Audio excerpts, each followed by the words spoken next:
We have found some hidden values in these fantasy football leagues that we're going to share with you today. These are guys that when you look at the data from last year, people just haven't adjusted on them for one reason or another. So we're going to talk about those today, and we're going to give you these guys that you should be buying before people catch on and before it's too late. Do us a huge favor. We're trying to get to 1,000 subscribers on this channel. So if you play fantasy football, make sure you subscribe. Make sure you also drop a like on the video. It's a free and easy way to support our channel. It tells other users that you like this video. It helps our reach, and again, it helps the channel a ton, so make sure you do that. Head over to flockfantasy.com and use code DOMAIN.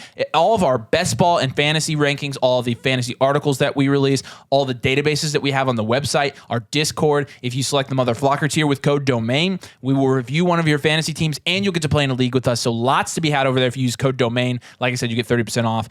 And like I said, these players, for some reason, we have not adjusted on them. We are going to be advocating to buy these players before it's too late. Yeah, so this is really going to be focused on league winners and best ball that we saw from last season. So if you go and you want to, kind of reflect on the top 40 guys that won you leagues last year, had the highest win rate percentage out of anyone in the NFL that, put you over the top and won you money, you expect almost all of those guys, barring situational changes, to increase in value the next season. So league winners, as we've specified before, have, anywhere from, like 13 to 18% league win rate, which is well above the average of about 8%. And they do exactly what you imagine. They win leagues. The higher the win rate, the greater the value. Naturally, players whose win rates are significantly greater than the average tend to increase in value the following season. The ebbs and flows of the market indicate the expectations of specific assets. So theoretically, it becomes more difficult for a player to match their win rate from the previous season because their expectations have risen. So just for example, like you see a guy like Josh Jacobs, whose ADP last season was sub 50. Now it's gone up to 28, which I still think is incredible value when you see what his win rate was, which was the best win rate possible last season. It should be 12, but again, it still has become twice more. He's still become twice as valuable as he was going into last season.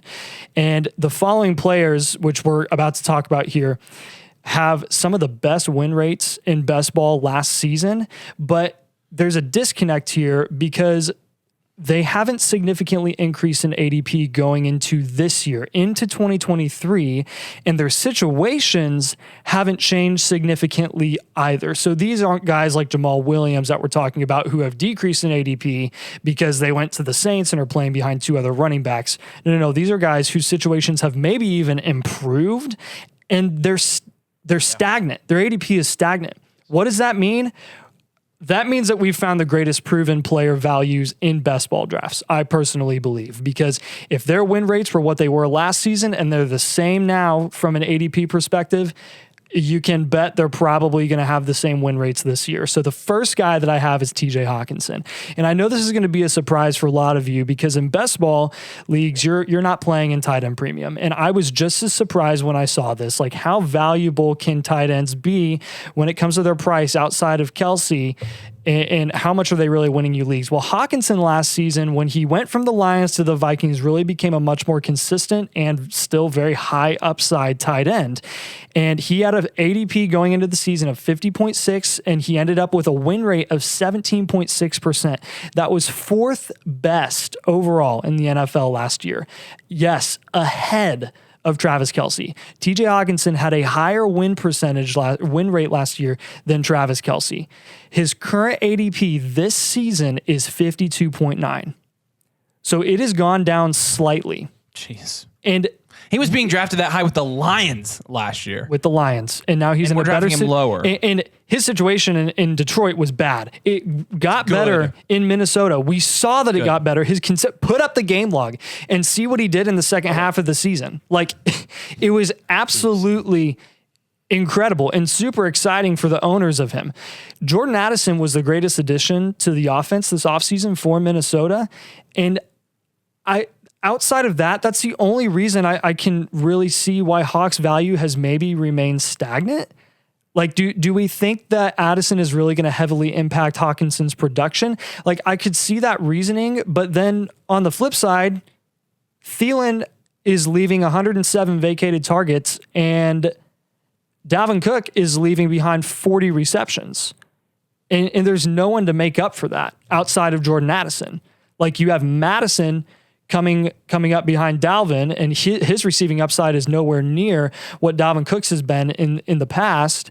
And you're leaving Addison with pretty much all those targets to make up for Thielen. So basically, if you think that Addison is going to negatively impact Hawkinson, you're predicting that Addison specifically is going to have more than 110 targets next season, like significantly more. And if that's the case, then why is he going at wide receiver 37? Bingo.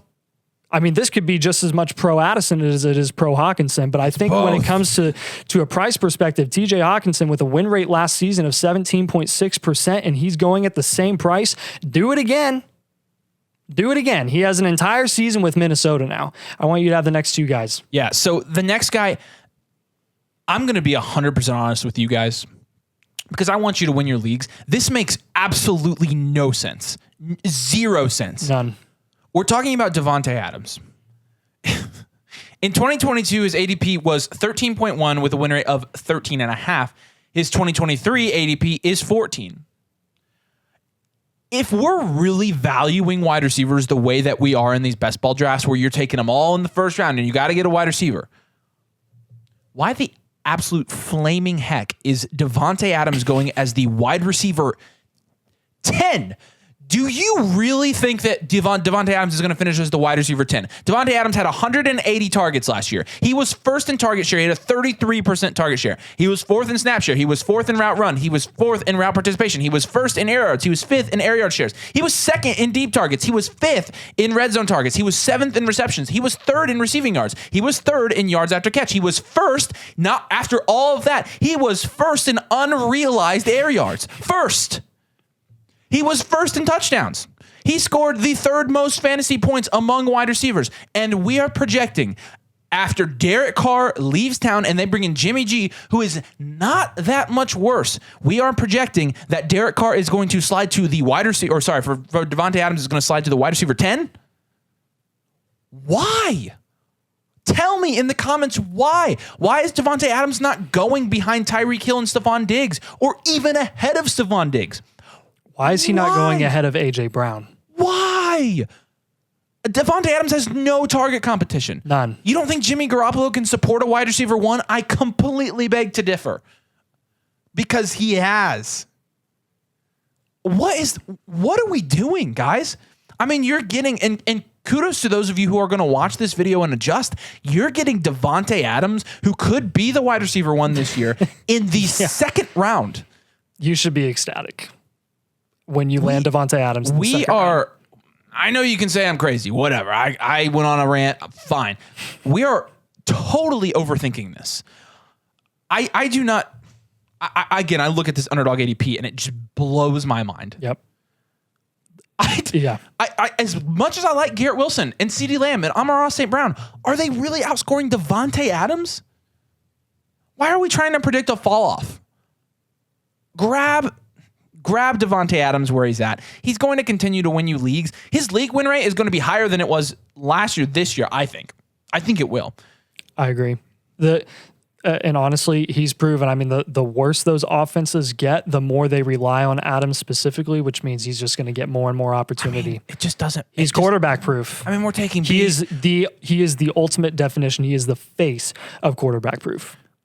I mean, we're taking Bijan 5 spots higher than Devonte Adams.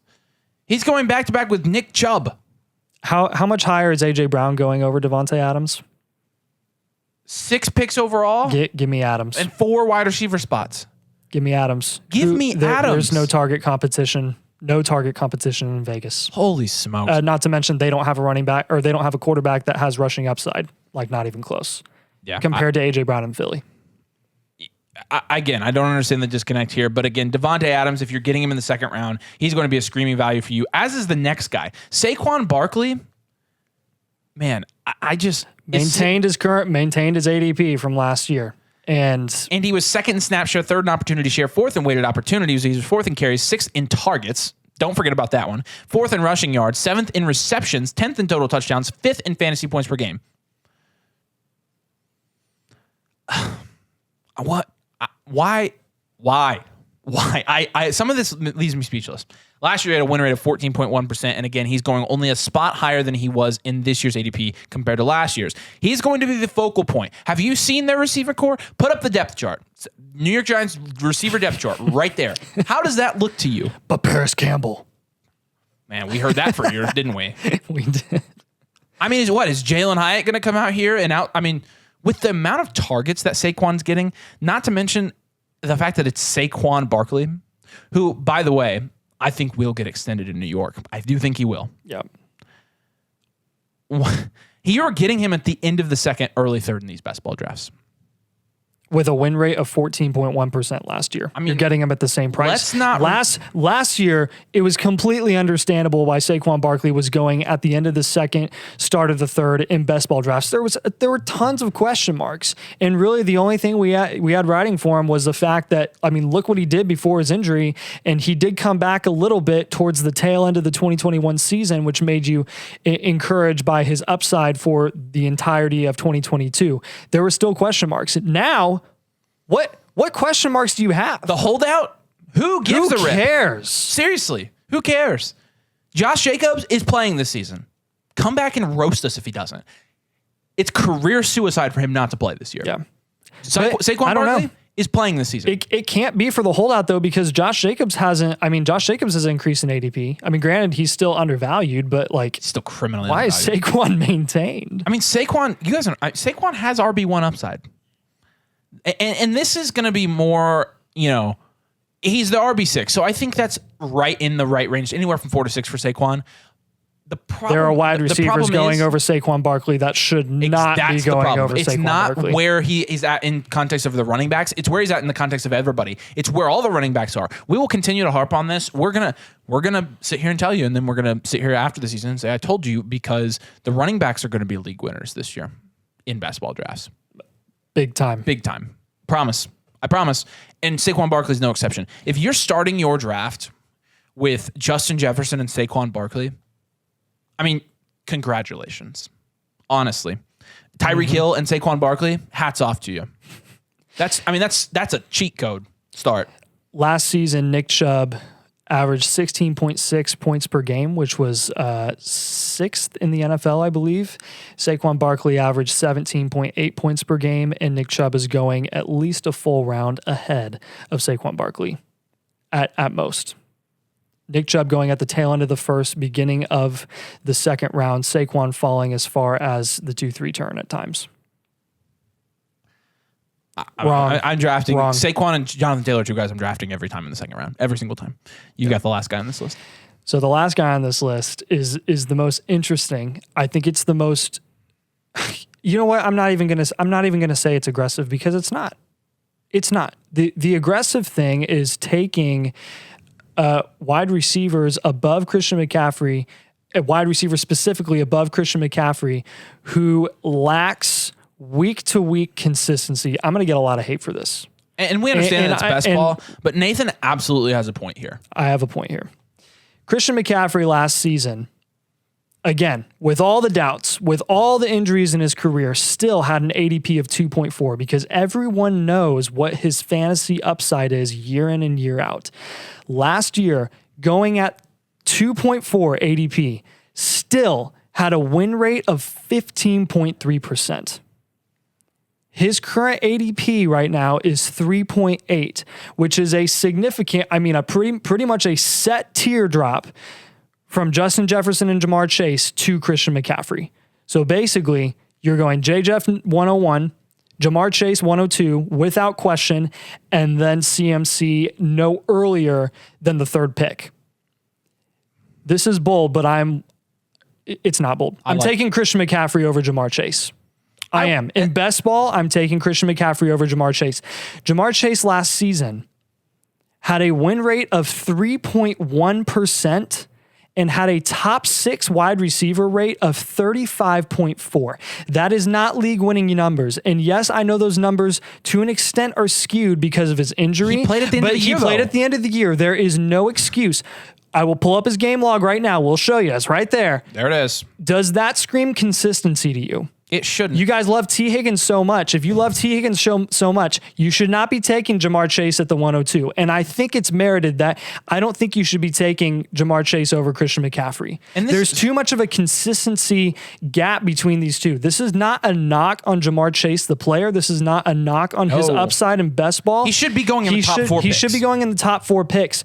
But Christian McCaffrey is a running back who has rushing and receiving upside and does it every single week with a win rate of 15%, going second overall last year, and he's dropped now for a guy who has yet to have as good of a win rate as Christian McCaffrey has. Guys, this is redraft best ball. The highest that Jamar Chase has finished in PPR leagues is wide receiver 5. And this is, again, I'm not trying to turn this into a Jamar Chase thing, but that's a bold take, and I think you're absolutely right. Jamar Chase has yet to prove that he is the number 2 producing wide receiver in the NFL. Like, why we're doing that every single time, I don't really understand, because Christian McCaffrey scored more fantasy points last year. Tyreek Hill scored more fantasy points last year. There were Austin Eckler even. I mean, there are a plethora of guys that have scored more fantasy points on a consistent basis than Jamar Chase since he's been in the league for the last 2 years. And yet, it does rub me the wrong way a little bit that people at the 102 just auto-drafting Jamar Chase. I think there should be some other people in consideration for that 102, and Christian McCaffrey absolutely should be one of them. He is not as subject to the rest of, compared to the rest of these running backs as to this running back pushdown. He's still being undervalued, in my opinion. He's in Kyle Shanahan's offense. Yeah. I never thought that I would say a guy going 3rd overall consistently in best ball drafts is undervalued, but here we are. I honestly hadn't been drafting a whole lot of them, and I've kind of changed my mind. I changed my own mind. I didn't think I would draft a lot of CMC. But let us know what you think of that, because I know groupthink is a really strong thing. It really is. And I have a feeling that because everybody does it, because it's 1.0 and 2.0 ADP, that there are going to be people in the comments saying that they could not watch this video because you said that. And I think that is lazy.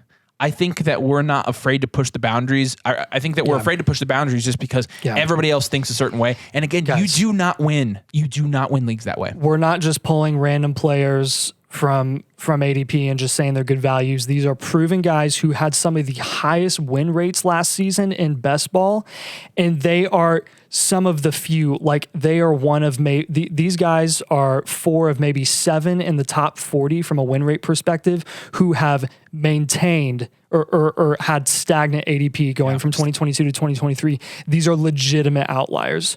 Like, take your shot, man. Take it.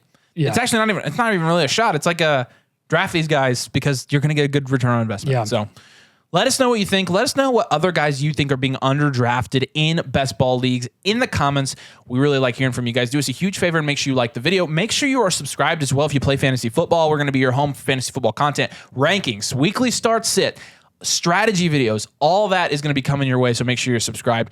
And also, make sure you head over to flockfantasy.com with our code DOMAIN. You get 30% off. The link is in the description. And if you choose the Mother Flocker tier, you get a team review video from the 3 of us. We would love, the 3 of us, even though he's not here because he bailed, but you know what I'm trying to say. So flockfantasy.com/domain. We appreciate you watching. Thanks for joining us, guys. We'll see you later.